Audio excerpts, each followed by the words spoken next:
जी नमस्कार, राम राम। कैसे हैं आप सभी? आशा है आप सभी का स्वागत, आप सभी अच्छे ही होंगे। और आप सभी का एक बार फिर से स्वागत है हमारे यूट्यूब चैनल में, निफ्टी नेविगेटर प्रो में। क्या चल रहा है आप सभी का? आशा है सभी का अच्छा ही चल रहा होगा, प्रॉफिट है, लॉस है। आज हम एक ऐसे स्ट्रेटेजी के बारे में बात करने वाले हैं जिसमें आपको प्रॉफिट होने के चांसेस 100% है। ठीक है। अब आप बोलोगे कि ऐसी तो कोई सी स्टॉक मार्केट में स्ट्रेटेजी ही नहीं है जो 100% प्रॉफिट करवाए, बट हमारे पास में एक ऐसी स्ट्रेटेजी है जिससे आपको 101% का प्रॉफिट होता है। बस खाली आपको सेटअप पे प्लान करना है और सेटअप पे ही ये स्ट्रेटेजी काम करेगी। आप कहेंगे कि भैया ऐसी कौन सी स्ट्रेटेजी, इसमें तो सेलिंग करनी होती होगी, 100% प्रॉफिटेबल तो सेलर ही होते होंगे। जी नहीं, इसमें आपको करना है बाइंग। इस स्ट्रेटेजी में बाइंग करनी है आपको। बाइंग से आपको 100% प्रॉफिट होने की स्ट्रेटेजी यहाँ पे हम देने वाले हैं। बाइंग करते हुए आपको 100% प्रॉफिटेबल। तो सेलिंग में भैया हमारा पैसा बहुत लगता है। क्यों होता है सेलिंग में? सेलिंग में आपको करीबन करीबन 60,000, अगर आप खुद को हेज करेंगे तो 60 के करीबन करीबन आपके लगते हैं।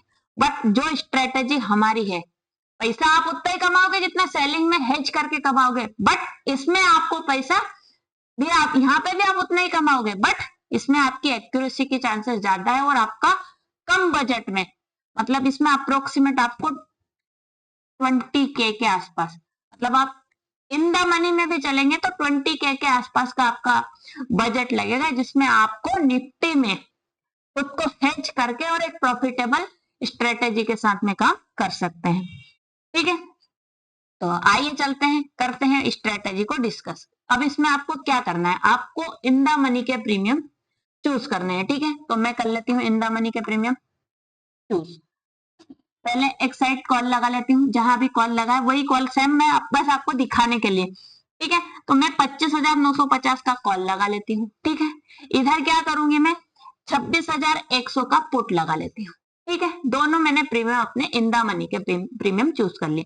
अब मैं मुझे क्या करना है, इस स्ट्रेटेजी को काम करने के लिए मुझे करना है 1 घंटे के टाइम फ्रेम में मैं चली गई। ठीक है, अब मुझे इसमें कोई ट्रेंड नहीं देखना, कुछ नहीं देखना, मुझे कोई मतलब नहीं कि मार्केट का ट्रेंड क्या है, कॉल साइड का है, पुट साइड का है, साइडवेज है, कैसा है, कोई लेना देना मुझे इसमें नहीं है। मुझे क्या करना है, 1 घंटे के टाइम फ्रेम में गई। ठीक है, 1 घंटे के टाइम फ्रेम में जाके मैंने अपने प्रीमियम में सपोर्ट एंड रेजिस्टेंस ड्रॉ कर लिया। जैसे पुट में अभी मेरे पास में कोई सपोर्ट, ये फाइनल सपोर्ट खड़ा है। ठीक है, 88 का जो है मेरा फाइनल सपोर्ट है, थोड़ा सा और नीचे आएगा शायद, थोड़ा सा नीचे कर लेते हैं।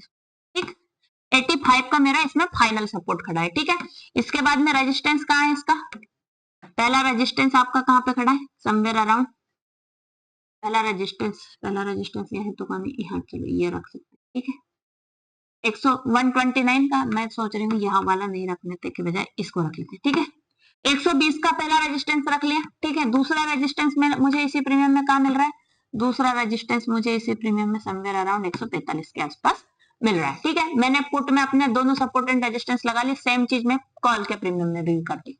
चलो भैया कॉल में भी लगा लेते हैं सपोर्ट एंड रेजिस्टेंस। ठीक है, अब आपको सपोर्ट एंड रेजिस्टेंस तो सभी को पता है लगभग लगभग कि कैसे लगाते हैं।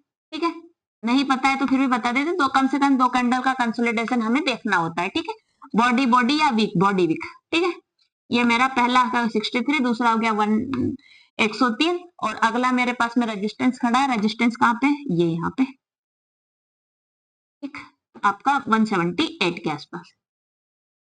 एक सपोर्ट और है मेरे पास में, इसको भी मार्क कर लेते हैं भैया, ये क्यों बुरा लग रहा है हमें, 127। ठीक है, हमने अपने सपोर्ट एंड रेजिस्टेंस को ड्रॉ कर लिया। अब मैं सीधे सीधे अपने चार्ट को शिफ्ट कर लेती हूँ 5 मिनट के टाइम फ्रेम में। चलो भैया शिफ्ट कर लिया। अब जब भी मेरा प्रीमियम क्या होगा, एक तरफ का प्रीमियम मेरा जाएगा किस साइड, सपोर्ट के पास में, दूसरा प्रीमियम मेरा जाएगा रेजिस्टेंस के पास में। अगर मेरा कोई सा भी प्रीमियम रेजिस्टेंस को पार करेगा तो मेरा दूसरा प्रीमियम कहाँ आएगा, सपोर्ट के पास में। ठीक है, अब मेरे पास में 103 का सपोर्ट था, 103 के सपोर्ट से मेरा प्रीमियम कहाँ चला गया, पहली कैंडल में 127, और ये कहाँ खड़ा हो गया, रेजिस्टेंस के पास में। ठीक है, मैंने मार्केट नहीं देखा, मुझे तो पहली कैंडल में मुझे ये दिख गया। ठीक है, इसने क्या करा है कि भैया इसने अपने रेजिस्टेंस को तोड़ दिया है। ठीक है, और रेजिस्टेंस के पास में, तो फिर मैं भी यहाँ भी चलती हूँ, इसमें भी मैं क्या करती हूँ, ठीक है ये अपना पहला 5 मिनट का कैंडल हो गया। ठीक है, अब मैं क्या देख पा रही हूँ कि मेरा कॉल का प्रीमियम भी रेजिस्टेंस को तोड़ के ऊपर जा रहा है, और पुट के प्रीमियम ने क्या किया, मेरे सपोर्ट को तोड़ दिया है। चलो ठीक है भैया, मुझे यहाँ पे क्या दिख रहा है कि दोनों आइटम, एक सपोर्ट को तोड़ रहा है, एक रेजिस्टेंस को तोड़ रहा है। तो मैं क्या करूंगी, उसी सेम टाइम पे मैं क्या करूंगी, कॉल को भी, इसको भी बाय करूंगी, पुट को भी सेम टाइमिंग, और इसको भी बाय करूंगी। एक आध सेकंड का डिस्टेंस हो सकता है, पहले हैंड टू हैंड मुझे कॉल बाय करना है, हैंड टू हैंड मुझे पुट बाय करना है, मतलब सेम टाइमिंग में 1, 2, 5 सेकंड का डिफरेंस मान सकते हैं, उससे ज्यादा का डिफरेंस आपको नहीं रखना है। ठीक है, अब मैंने बाय कर लिया, दोनों को बाय कर लिया सेम टाइमिंग में, है ना। अब मैं क्या करूंगी, दोनों में ही, दोनों प्रीमियम में 10 पॉइंट का एसएल लगाऊंगी।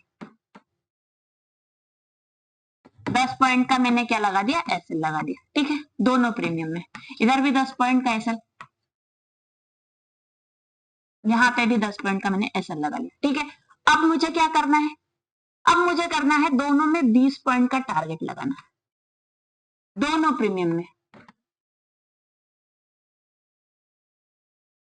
अब आप बोलेंगे कि 10 पॉइंट का एसएल और 20 पॉइंट का टारगेट दोनों में सेम चीज क्यों कर रही है, स्ट्रेटेजी तो सेम ही है ना दोनों के लिए।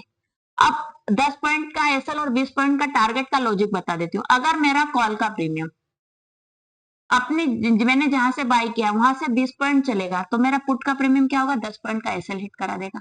और अगर मेरा पुट का प्रीमियम 20 पॉइंट के टारगेट के पास जाएगा, तो मेरा कॉल का प्रीमियम 10 पॉइंट का एसएल हिट करा देगा। अब जैसे ही मेरा एसएल हिट होगा, जैसे ही मेरा एसएल हिट होगा, यहाँ पे मैं टारगेट के आसपास आ जाऊंगी। मैं क्या करूंगी, जैसे 10 पॉइंट का एसएल हुआ, इधर 10 पॉइंट का आ गया, मैं अपने इस वाली, जो दूसरी वाली जिसमें एसएल नहीं हिट नहीं हुआ है, उस वाली को 10 पॉइंट ऊपर लाके एसएल ट्रेल कर लूंगी। तो अब मैं क्या करूंगी कि मुझे अगर इससे इधर से 10 पॉइंट गए हैं, तो मुझे इधर 10 पॉइंट मिल रहा है, तो मतलब मैं कोस्ट टू कोस्ट खड़ी हूँ। जैसे 10 पॉइंट और ऊपर जाएगा, मतलब मेरा प्रॉफिट हो जाएगा, डेफिनेटली मेरा प्रॉफिट हो जाएगा। ठीक है, चलो देखते हैं। यहाँ पे मैंने एंट्री बनाई, ठीक है, हो सकता है इसमें मेरा 10 पॉइंट का एसएल पहले नहीं गया हुआ। ठीक है, यहाँ पे अगर मान लो मेरी 128 में एंट्री हुई है, तो मेरा 20 पॉइंट का यहाँ पे टारगेट हिट हो गया है। ठीक है, 128 में मेरी एंट्री हुई थी।